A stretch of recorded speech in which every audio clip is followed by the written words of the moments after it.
Grab a cup of tea or listen as you go, ladies. This is your hour with Dr. Zoe, your life and relationship coach. With encouragement, on-point insight, inspiring guests, health tips, and advice, Dr. Zoe helps busy women keep their mind in the game by redefining your superwoman. You're listening to The Dr. Zoe Show. Hi there. Welcome to the Dr. Zoe Show, Redefining Your Superwoman. I'm your host, Dr. Zoe. I'm a licensed psychotherapist with a doctorate in clinical psychology. I'm a life and relationship coach and a motivational speaker, and I can work with you virtually to help you get unstuck.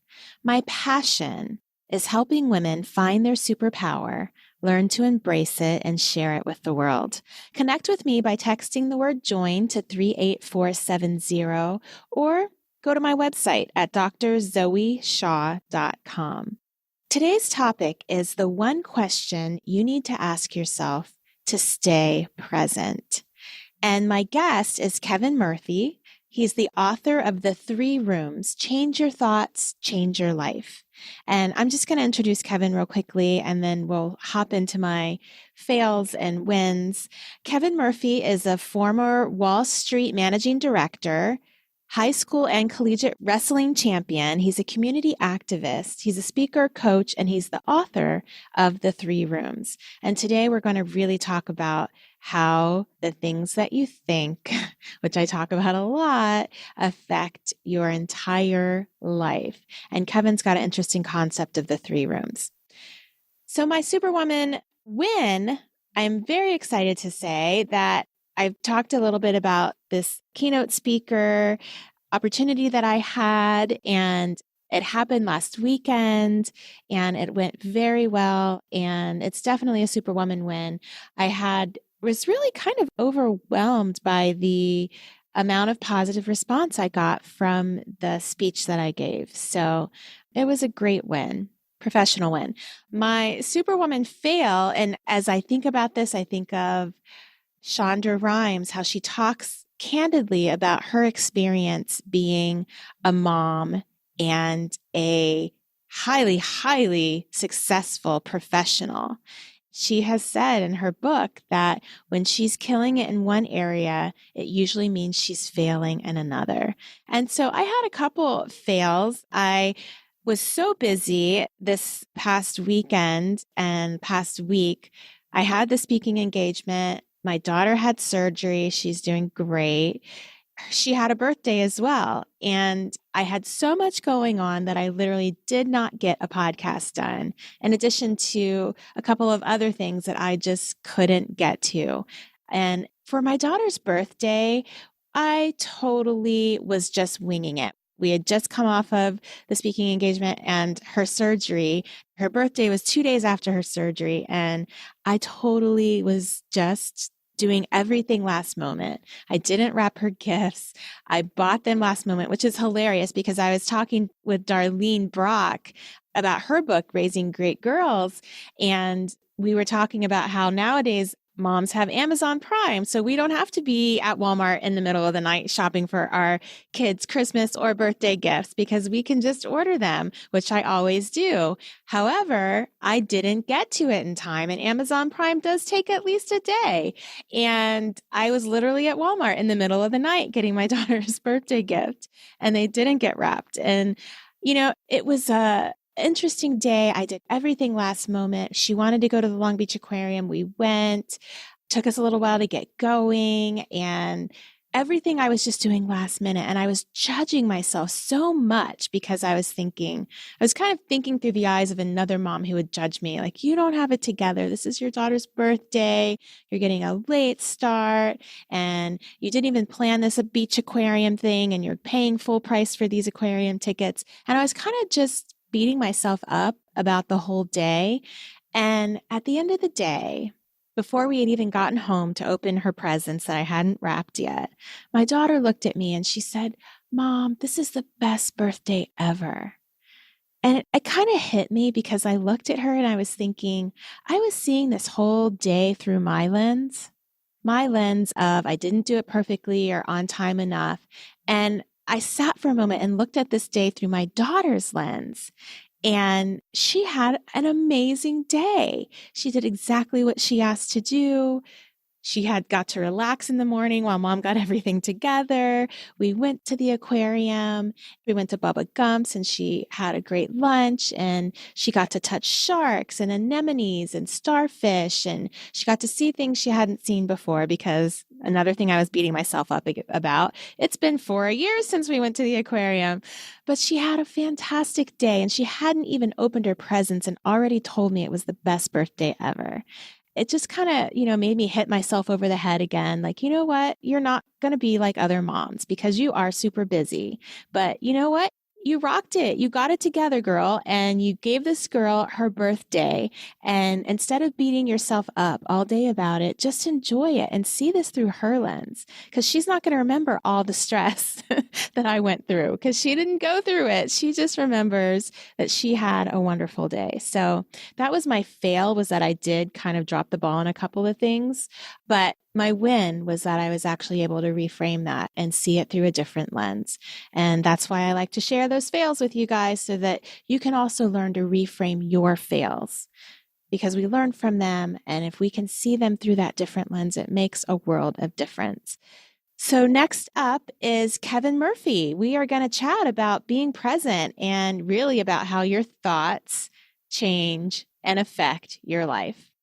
Okay, Kevin Murphy, thank you so much for coming on the show today. What an interesting book, The 3 Rooms. Can you tell us just a little bit about yourself and how you got to the place of writing this book? I love the concept, and I talked to you before about how I really feel it's just strongly CBT based, cognitive behavioral therapy based, which is really the method that I like most as I do therapy. So that's why I really enjoyed your book. Thank you very much. I know probably 5 years ago, this would have been a very unusual conversation because I had been in the middle of a career with Citigroup, spent over 33 years there, and the thought of writing a consciousness-minded book never really came to me. But I had been on, let's say, a spiritual path for probably about 20 years. Mm-hmm. Then I finally started getting the premonition that I was going to write a book, and I didn't know what it was about. Idea of 3 doors and an image of 3 doors kept coming. When one was labeled the past and one was labeled the present and one was labeled the future. And eventually, as I started describing the place our thoughts go behind the doors, Mm-hmm. the doors turned into the 3 rooms. And that's kind of where the whole idea came, and then it took off from there.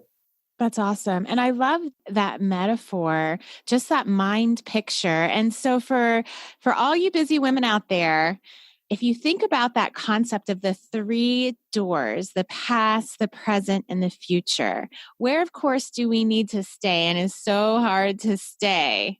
It's that present. So let's talk a little bit about, for a busy woman who's got so much going on, and we're often in that place of, worrying about the future, worrying about, what we didn't do or what needs to get done. What kinds of mind tools or little tricks can we do to focus on staying in that present?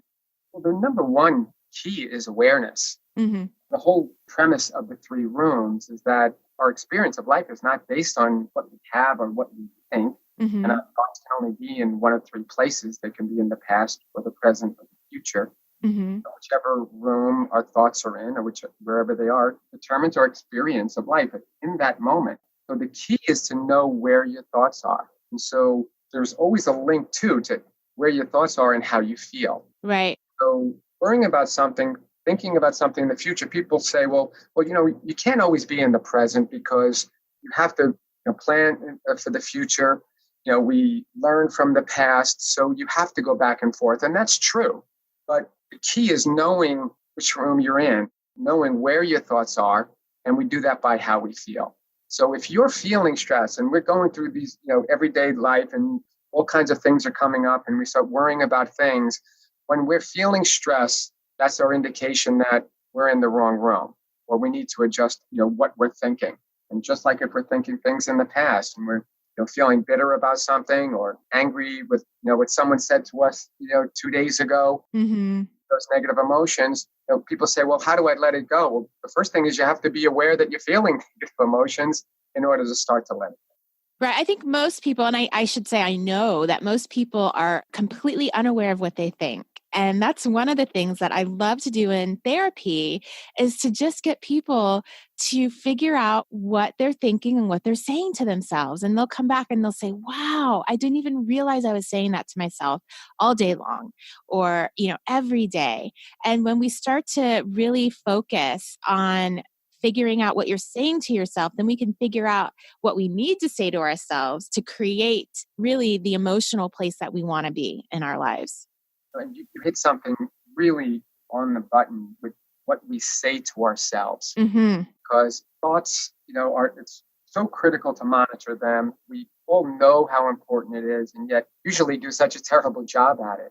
I don't even know that a lot of people really know how important it is. I think a lot of people are going about trying to make themselves feel better. They're exercising, they're eating right. They're doing all kinds of great things and not really even, I don't think it's on a lot of people's radar. I mean, they might hear it, but not really focus on what they're saying to themselves. That's true. I think they hear it, and we hear more and more things about mindfulness and living in the present and being in the now. But what does that mean, right? We don't do a very good job. And you said earlier, but what we say to ourselves is so. Words are really important. What we say to others, what others say to us, and unfortunately, we let that define us so much, and that affects our emotions. And so when we say, I am, our image of ourselves, when we add the word not because of what we hear from other people, or you're not good enough for that, or you're never going to be able to do that, or you're not adding it to ourselves. We say, I know I'm not going to, I know I'm not good enough. And we start to define ourselves with that not. And that causes all of the negative emotions. That saps our self-esteem. And it really pulls us out of the present realm. We're listening to our own higher self, our soul. Our soul is never saying, you are not good enough. You are not. Your soul is saying, you're wonderful. And so it's, I am happy. I am healthy. I can do these. This is what our own inner soul is saying. And when we feel that, we feel joy and we feel confidence. And that's the voice we want to listen to instead of the voice of other people saying we can't. And the words we use to describe ourselves, that's what everyone should ask themselves. How do I describe myself? Am I saying I am not a lot? Or are you saying I am? I can. We have to get rid of that word not. I love that. So that's an excellent tip, is getting rid of that word not and replacing it with I am. That's beautiful. And as you talk about that, I think about something you said in your book about the difference between observation and judgment. So when we think about, okay, observing your thoughts, figuring out what you're saying. And the crazy thing is that when you start to recognize, and I say this all the time, so I know you regular listeners hear this, and I'm going to keep saying it, that we talk to ourselves more than we talk to anybody else. And we talk to ourselves more than anybody talks to us. And when you start to really focus on the conversations you're having with yourself every day, they just pop up and you start noticing things that you never even realized you were saying to yourself. And so let's talk a little bit about the difference between observing our thoughts and judging ourselves. It's a really good point. And in order to judge, you need to interpret, or, it's based on our perception. When we just observe, you don't need judgment to observe something. You can just watch something. You're watching whatever, if you're watching a ball game or you're just watching the sunset, and you're not judging whether this is a really good sunset or this is a really bad sunset. You're just watching it and you're appreciating it and you're observing it. When we get judgment, we start to make assumptions and we start to use our perceptions about what we think is going on. But what we see and hear around us, it's all based on our perceptions, and it doesn't have to be the truth. Sometimes we're convinced it's the truth. Sometimes we see someone, we're really mad at them because we know they said something negative about us. Yeah, she was talking to so-and-so about me yesterday. I know it. And you're angry and you carry that on, with you for days and days. And then finally you talk to the person, the other person in that conversation you saw, and you say, I know that, Judy was saying, negative things about me, but don't listen to her. And then the person says, well, no, she wasn't actually saying negative things. She was saying some really nice things about you. Then you say, oh, okay. And now that same occurrence, that same action that you were seeing, that you observed, you made a judgment on that based on an assumption you had. And It caused negative emotions. And every time you thought about those two people, you had negative emotions. But it was really your perception, and your perception was wrong. And now you have a new perception that, oh, she's not so bad. She was actually nice. She said nice things to me. And now every time you think of the same person, you feel good about her. So what changed? What happened didn't change, just your perception of what happened. Right. And the words you were telling yourself about what happened. And, Kevin, we women tend to, do judging, I should say, really well. We women tend to judge quickly, and we tend to do it often. And in some ways we're socialized to do that, which is not the healthiest, pattern or thing that we do. But I think that that's a really important point that you make, is the whole concept of perception. And the question is, how do we not do that? How do we change that unhealthy pattern of going straight to judging, not observing? First of all, women don't have a monopoly on judging. This is true. Men are very good at judging people, as well. But it really all does come down to, how it makes you feel. Mm-hmm. Any situation, you're looking at something and then you keep thinking about something, I said, that's happened in the past, and it's making you feel negative. You're looking at it the wrong way. You look at it from one perspective, you can look at it that's not the same way that your own soul is looking at it. You're interpreting it differently, and you want to look at it differently. We can look at from a point of attraction standpoint. You look at the law of attraction of what you want to attract into your life. If you're judging people and feeling negative and angry, you're going to keep attracting more of that into your realm. And that's kind of how we can get stuck in different realms. So whether you're looking in the past, especially, you're holding on to things, you need to let them go. And of course, the best way to let them go is through forgiveness. Unfortunately, some of us have different degrees of forgiveness. I'm a forgiving person, but they cross the line. Really no lines in forgiveness, because, we know it frees us, not the other person, but we have trouble hanging on. So we have to just know that, look, every time I keep thinking about that, it's causing me negative emotion. And the more I think of it, really negative emotion, you just say, what, I'm tired of feeling that way. I want to let it go, because I want to come back into the present and start focusing on my life going forward. And, it could be just my perception of what happened. Yeah, so that's what I call reframing, or I should say CBT calls reframing. So when you recognize that you're thinking a negative thought, the reality is that you judging others hurts yourself just as much as it could. I mean, it doesn't really hurt anybody else if they don't know what you're doing. So you're really just hurting yourself. And when you start to recognize that you're having those negative judgy thoughts, or those, negative thoughts, then what helps is to look at that thought and figure out, how can I think about this event or think about this person in a more positive, realistic way? Create that thought and replace the negative one with the positive one. I couldn't agree more. And that goes with also how we feel about ourselves. Mm-hmm. We're not feeling good about ourselves. We need to start to change how we feel. And sometimes, unfortunately, we're in such a looks-conscious society. Mm-hmm. The concept of the internal mirror within the three realms. And the premise is that, what if you can look into a mirror, and instead of seeing your reflection, your physical reflection back of your external self, and you see all the blemishes and the couple of extra pounds you gained on vacation and all of that, and you judge yourself based on that. What if you can see in an internal mirror what you look like on the inside? And what would you see? Would you see kindness, compassion? Or would you see bitterness or resentment or anger or stress? Or what would you see and feel? And that's a real gauge. When you're looking in the mirror and say, how do I feel? And that's what we want to get to, because now we're looking beyond this exterior, right? Beyond this bodysuit we're wearing, and we're looking at the person inside. And when you can look in the mirror and like the person on the inside, you look in the internal mirror and like that person, then it doesn't matter what anybody else thinks. That builds the self-esteem. Nothing could be more empowering than that. And that means you're looking at yourself the same way your own soul, your higher self is looking at. That's beautiful. I like that. And when you talk about observing, I love that concept of the mirror, but the mirror looking into the self instead of on the outside. You spoke in the book about the fact that our physical body can really only be present. Our physical body is always present, but our mental body or our brain can be decades in either direction, right? It can kind of just travel at warp speed. And so with the concept of the rooms, can you talk a little bit about what each room represents and how we can focus on knowing where we are at each time, mentally, obviously not physically? Sure.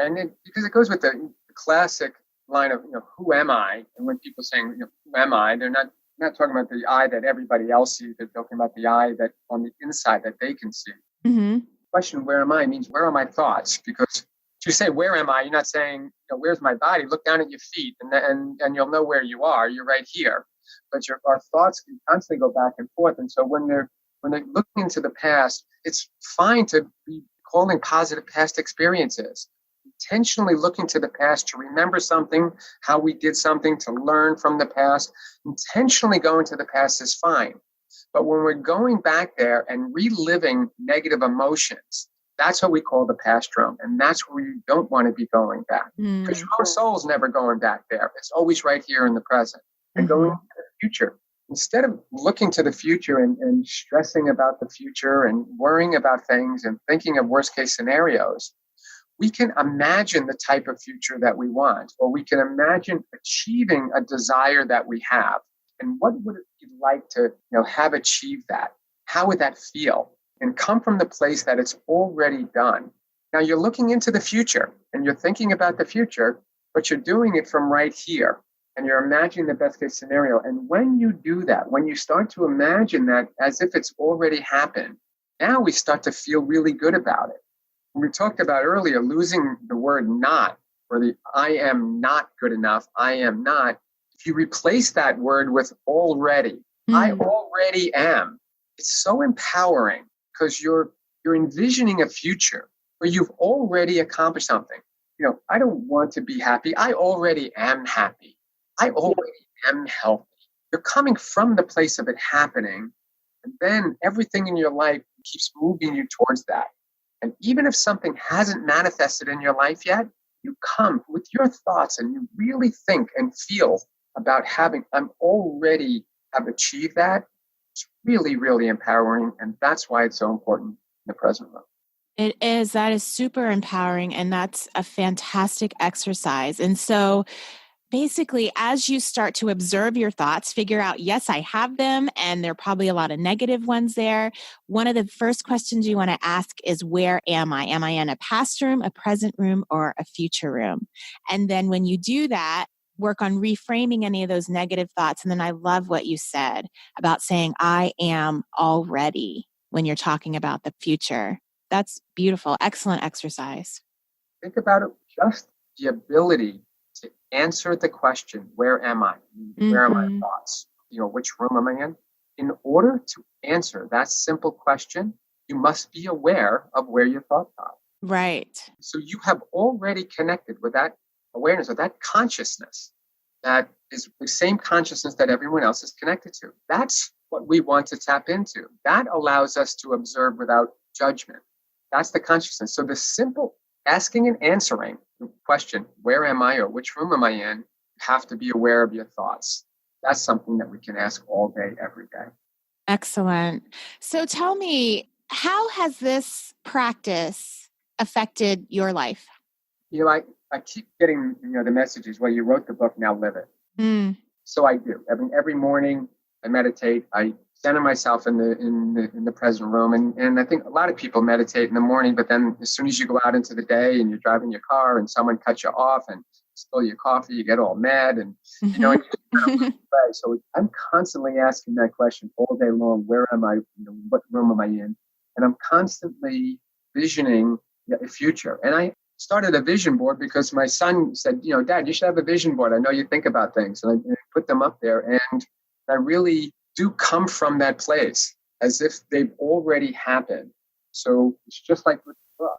I knew that I was a mystic author long before, while I was still writing it. And I even wrote it in the book. I said, I know I'm a mystic author. This just hasn't been published yet. I'm still working for, an international bank. And someday in my physical experience, it will happen. Making a movie and I'm working on, campaigns. Have created campaigns to raise awareness for drug addiction and the heroin and opioid crisis, and have ideas and visions, and then just keep following through on them. And because they're already coming from the place, they've already happened. They just haven't manifested. And I smile about it because you stayed in intention. You align in that present room, you vision it happening, you feel the joy of it already happening, and then you trust the process and you have faith in it. Mm-hmm. When you do that, wonderful things come. You're not making things happen.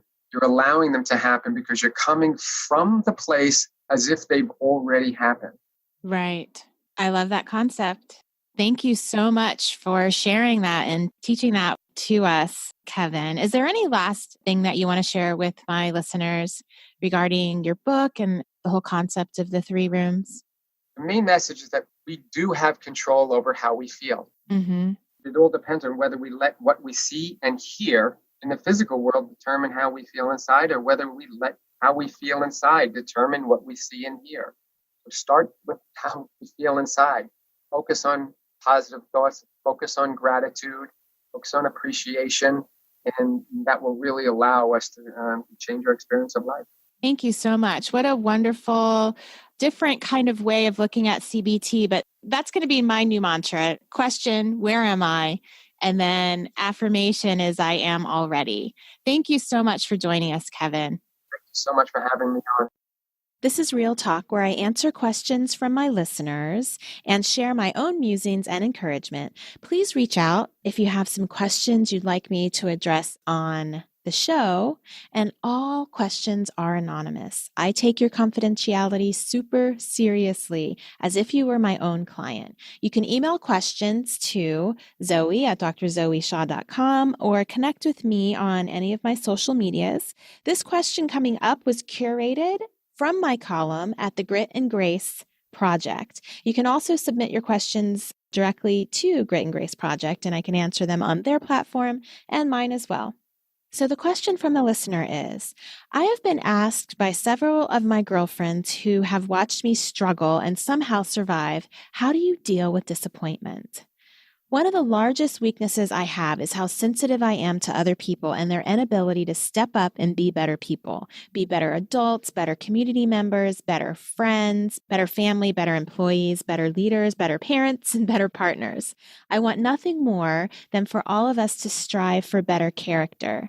I'm seeing more often that women seem to have more frequent and often higher expectations than men, and then we take it harder and make it personal when what we anticipated for or hoped would happen or dreamed would happen or prayed and planned for doesn't become the result. Our reality didn't turn out the way we thought it would. That feeling when my heart breaks into a million pieces because I feel like I lost the battle. If the quote goes, be the change you want to see in the world, and no one is changing, I feel like I'm doing something wrong. I'm disappointed when this happens to me. I hear, it's because your expectations are always higher than realistic. That's a tough pill to swallow. What is the line where the standards or expectations are healthy on one side and too high on the other? That was a very long question, but it was a good question. And first, my question to you is, what's the story? Now, this goes back to what we heard today. What's the story you tell yourself about what it means when people let you down? So you're right. No one will ever live up to our expectations 100% of the time. So disappointment is a necessary part of human relationships. And it's not really that disappointment is the issue. It's how we deal with the disappointment. Because if disappointment is a given, then the differences we see in people is how they deal with it. And that starts with the story that we tell ourselves about it. What I've seen as a therapist is that most relationship issues have to do with the pain of unmet expectations, which is exactly what you're talking about. Most people don't even realize that their expectations were never even spoken. We tend to have this belief that the people in our lives should just know. They should just know what we want, especially if they care about us, or that people in the world are on a similar page as we are. And then we get disappointed that our unvoiced expectations aren't met. Meanwhile, other people are totally clueless about what you want and what you need, or that you even ever wanted something to begin with. So the basic point is, if you have an expectation, you must speak it. You need to make sure that you let people know clearly what you expect from them. And it's perfectly fine and healthy to have expectations. But when people don't meet them, you only hurt yourself if you create a story about it that probably isn't true. Like, if he loved me, he would ... Or if they were a good person, they would whatever. Or if they were really an honorable, loyal, whatever person, then they would do these things. My next question to you is, how do you know that people aren't trying and aren't striving to be better people? You said in your question that they weren't, but my question is, how do you know that? That's a judgment that might not be based on truth. And when you don't meet other expectations, it also doesn't necessarily mean that you aren't trying or striving to be a better person either. So be careful that you're not assuming the same about others when you see their deficits. My experience as a therapist has actually been that most people are really trying. They're really wanting to work on themselves. And most people do want to change. But everybody's deficits are different. And it's easy for me to look at somebody else who struggles in an area where I'm totally strong and question, why can't they get their act together? But they may be strong in an area where I'm weak. And to answer your last question, you can deal with your disappointment by speaking up, setting healthy boundaries when necessary, giving grace for other people's weaknesses, and figuring out how to get your own needs met when you're in a relationship and that person can't or won't meet them. Anytime we're relying on somebody else's behavior to determine our feelings, we're treading on super dangerous ground. And I know that might be a hard pill to swallow, but that is my advice for you based on your question. Look at your thoughts, pay attention to the meaning that you're creating with them, and make sure that you're not making stuff up that's not necessarily true. Thank you for tuning into the Dr. Zoe Show. New shows go up generally on Tuesdays. Subscribe so you don't miss a show. And if you're interested in coaching or therapy, or you just want to get a little more help, go to my website at drzoeshaw.com or any of my social medias at that same handle, Dr. Zoe Shaw. Join my free newsletter by texting the word join to 38470. And I look forward to speaking with you wonderful ladies on social media throughout the week. Have a great week. You've been listening to The Dr. Zoe Show, redefining your superwoman, with your host, Dr. Zoe Shaw. Don't forget to sign up for her monthly newsletters to get encouragement, tips, and skills for keeping your mind in the superwoman game. Connect with her now at www.drzoeshaw.com. Tell your friends and subscribe to her podcast on iTunes. Join us next time for another edition of The Dr. Zoe Show.